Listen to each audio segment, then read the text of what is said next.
Hello, it's Alberto again. Now that you know the notion of the progressive tenses, it's time to use it with the simple tenses. Both these tenses, the simple and the progressive, can work together, and they are very useful in order to describe the sequence of temporary situation. Let's go to it. So what is a temporary situation? This is very important. You really need to notice that in English we can use the past progressive and the past simple together. Why?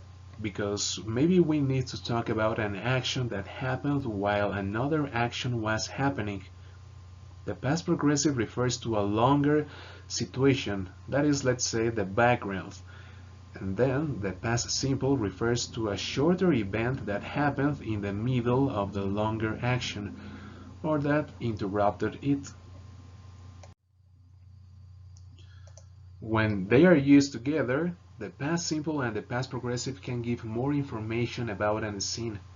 To narrate coherent and chronological stories, writers use them in their literary text. Let's check this example in order to talk about temporary situations. Olympia was reading Sylvia Plath's poem when her mother called her.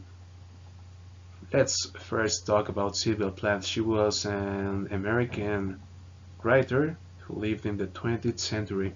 She has novels and poetry, and she's very good. Now, let's focus on the first part. Olympia was reading. You may notice that here we have the verb to be in the past, and then we have the gerund, that is the verb plus ing. So here we have the past progressive. And while this is happening, Olympia was reading, Olympia was reading, Olympia was reading, Olympia was reading, something happened. What? Her mother called her. And as you can notice, this is in the past simple. Called.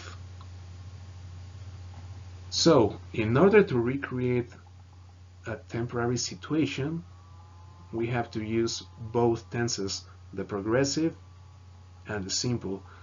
Obviously, you can use one sentence in different order. That is, we can say Olympia was reading Sylvia Plath's poem when her mother called her, or we can say when her mother called her, Olympia was reading Sylvia Plath's poems.